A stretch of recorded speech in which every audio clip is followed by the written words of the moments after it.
Hi.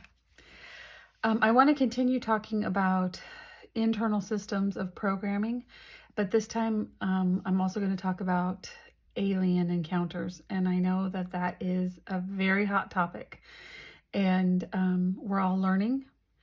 And so the ideas I'm going to present to you are what I have experienced. I'm not saying that this is the same experience for everybody or that what I'm saying is the only experience that there is. Um, so, in order to start the topic, I want to talk a little bit first about collages. A collage is a group of pictures that can be used to convey trauma that's stored up in the right side of the brain. Sometimes you're not going to be able to get to where you need to get to with just words, because words are the left side of the brain and they're where the logic is. But the trauma is stored on the right side of the brain where the creativity is. And so you need something creative in order to access what's really happening. The person that I was working with, he had ringing in his ears for decades. It was like 4 octaves of different tones just constantly in his ears. And that can be a really big problem for people who are overcomers of ritual abuse.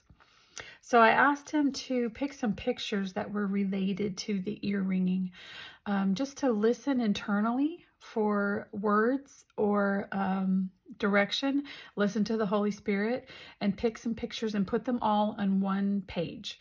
And so he came with a collage that day. And so what we did was we worked our way through that collage in order to get to the trauma that was the foundation of the ear ringing. So the story that he already knew, because he had already received ministry from another ministry, so he'd had some healing regarding this topic of when the ear ringing started. So the past history was this. He was 7 years old and had this experience where he felt like he was abducted by aliens and taken to Orion. And he experienced like a kind of brain surgery. He could see like this alien being was operating on his brain, and it was very painful and tormenting. Here's the thing. Typically when people talk about alien abductions, it usually ends up leading back to Orion.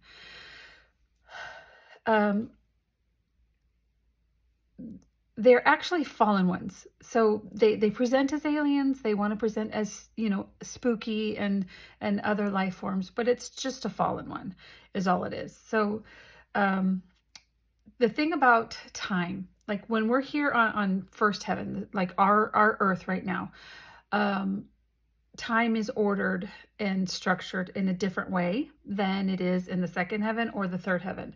And we know that in scripture because scripture says, a 1,000 years is as a day.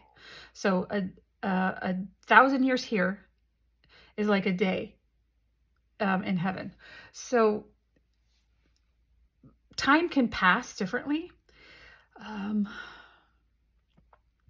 So when he felt like he was abducted and he was there for a long time, he was really actually not gone for that long. I've heard stories of people being gone for seconds or minutes, but in the other dimensions that they were taken to, it was weeks or a lifetime. It just depends on how long they're gone and where they go. So it can be really hard to wrap our minds around this kind of thing. And again, there's a lot of different opinions on whether or not this is true, whether or not aliens are fallen ones or some kind of creature or whatever. So I'm not going to argue that, just like I don't argue whether or not a Christian can have a demon. That's not what I'm about. I'm not here to try to convince anybody of anything. I know what my lane is. I know what my call is. And it's helping people with their experiences like this. So a lot of times I don't have to define what they're saying, and I don't have to understand everything about the topic. I just need to be able to hear the Spirit of the Lord. Where does he want to go with this? What does he want to speak into this? Okay, so in this original memory, when he was brought back, he actually was gray and limp, and his sister remembers his mom carrying him, and he was like kind of like a noodle in her arms, and she was carrying him to take him to the hospital, and he almost didn't survive. He was in the hospital for a while. He had pneumonia. He lost several weeks of school, and when he went back to school, he was just having a hard time. Because you can imagine just being sick and out of school is hard for a long time, and being that weak physically. But when you have supernatural and evil spiritual things happening to you, and then you have to come back and try and integrate into the world again, it's really overwhelming. So when he went back to school, he was just a little lost, and the teacher brought him up front and told him to look at the clock and tell time. Well, he didn't know what she was talking about. And she got mad at him and shamed him and put him in the corner, and he felt stupid for not knowing. So the other ministry that worked with him brought judgment, like got freedom from the programming. God judged that entity, and he actually saw the judgment that got brought on that entity. But he was still experiencing ringing in his ears. And so that's what he was coming to the session with, is the ringing. And so I had asked him to do the collage, and we were just looking through the pictures and trying to find out, okay, what does this person in the picture feel like? And what does this person feel like? And a collage doesn't have to be people. It can be things. It can be anything. Pictures of anything. It can be words. But in this case, there were pictures of people. And so one of the pictures was this child with frequencies and like lines that showed noises like coming out the ears. And in my mind, I thought, well, yeah, because your ears are ringing, so frequencies are coming in at all times. So I just asked him, what is that part thinking? And he said that part is tired of sending out frequencies. And I was like, oh, sending out frequencies? He's like, yeah. So what we found out was part of the programming, the original programming, was that this child's job was to kind of be an antenna for the fallen one, receive the frequencies, but also send them out to other people. Then there was a picture of a child that was just very sad. It was very blue, and there was sadness. And the sadness that he had was because he was a kid and he missed out on so much because of the ear ringing. It kept him kind of separate from life a little bit. And it tapped into all kinds of sadness that he carried all throughout his life, because this part was so sad. It was just carrying the sadness of all kinds of hurt and loss throughout his life. So we had to talk through those kinds of things and acknowledge it is sad. It's very sad. Then we had to, one of the parts was somebody that like had their face in their hands and they were covered. And usually when there's a face in the hands, it means shame. Like people cover their face when they're in shame. So we talked about the shame that comes from having strange experiences and feeling like you're different. You don't feel like one normal human race anymore. And then we talked about the shame that he experienced at school when he got punished. And we had to talk through the reality that really wasn't, it wasn't a great way of teaching. Like to bring him up after he'd been sick, to expect him to perform in front of everybody, and then when he couldn't, to punish him and put him in the corner. That's some more of that conscious level conditioning that happens. And not that the teacher was part of the occult, but I have had experiences with people where their teacher absolutely was part of the occult. But that teacher's behavior was conscious level conditioning that was reinforcing the mind control programming, that he is set apart, he doesn't belong, he should be shamed. So it was tying into the deep emotions of that experience for him. So we just had to talk through that and say, you know what? You didn't choose any of this. You didn't choose to have this experience. You didn't choose to be sick. You didn't choose to miss school. You didn't choose to not understand what she was saying. So this isn't on you. This isn't something that was your fault or your choice. And so we just had to kind of work through the emotional layers, because there were a lot of emotions involved in this. One was just anger, so angry, but not allowed to show it, never allowed to express it or say why. So it was just building up inside. He had intense anger. Well, who wouldn't?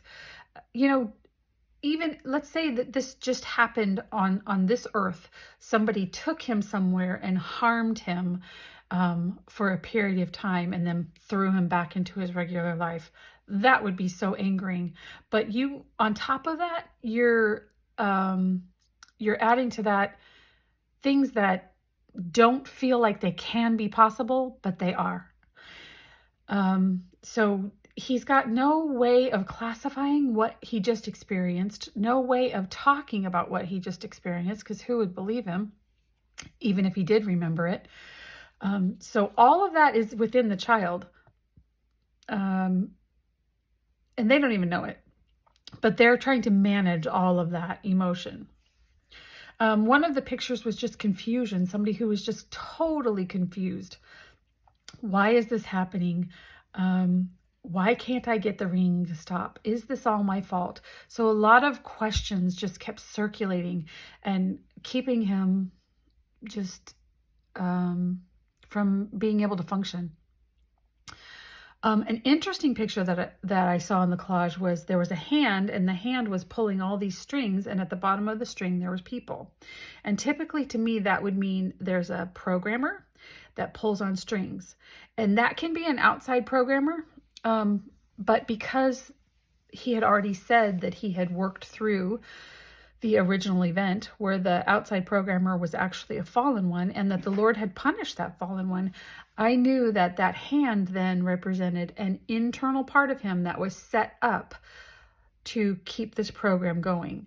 So not only did the original event happen, but then, like we talked about in the last video, they set up a way for the child to become the programmer and keep this torture going. So he actually had within him, he actually had a room where, you know, he's laying on this medical bed, and a reptilian is doing brain surgery on him, but it was all his parts. It was all him. So I asked, are there any parts who are afraid of something happening if they no longer follow this program? And immediately it started some chaos happening. And he heard, inside his mind, he heard, hit him with confusion. And I knew that this part was actually trained to replicate the original event, but confuse him anytime he got close to finding healing for this. And so we had to do some praying to stop the programming, back up any entities or human spirits that were trying to keep the healing from happening. And so I started asking questions like, who's calling the shots? Is someone afraid of being exposed and afraid that their efforts won't work anymore? And that's when he realized, oh, there's a false pride that was developed in him, of honor and power if you continue following the program. So there was this continual pattern of repeating the frequencies, making it difficult for him to engage in others, but it was also sending frequencies out to others, and it was hitting on their programming as well. But ultimately, the frequencies were meant to make it hard for him to hear the Lord's voice. Ultimately, what they wanted was him to be so distracted by the pain, the torment, and the confusion, and the ear ringing that he would not be able to hear the Lord. So we were doing a little bit more praying and investigating, and I asked if ear ringing could use words right now, what would it say? So sometimes they'll say, I'm afraid, or I can't stop this job, or they'll kill me if I talk to you, kind of things like that. Then I asked, who is this part loyal to? And we weren't really getting many answers. And so I just started praying. I just started praising the Lord that He knows the end from the beginning. He knows things in this time frame. He knows things outside of this time frame, that everything was created by Him and everything is under His jurisdiction. This person in front of me is saved. The Spirit of God is in him. Therefore, everything in his life, in his system, his parts, whether in the body or out of the body, is under the jurisdiction of the Most High God. So I just started declaring those truths and declaring identity over the person and asking the Lord for direction. And I could see, while I was praying, I could see a little kid in a reptilian suit. And I went, oh, okay. So the internal programmer thinks he's a reptilian because his DNA was changed. The thing about that is only God can create DNA. Anybody can hijack it and damage it, change it, but only God can create it. And He who creates it can restore it. He can bring it back to its original design. So I like to pray this kind of thing. And I'll say, Lord, would you take us outside of time and space before any of this programming was put in, before any of the DNA changes happened? Would you take us to the place where the Lamb was slain before the foundations of the world? And would you bring His DNA back to its original intended design?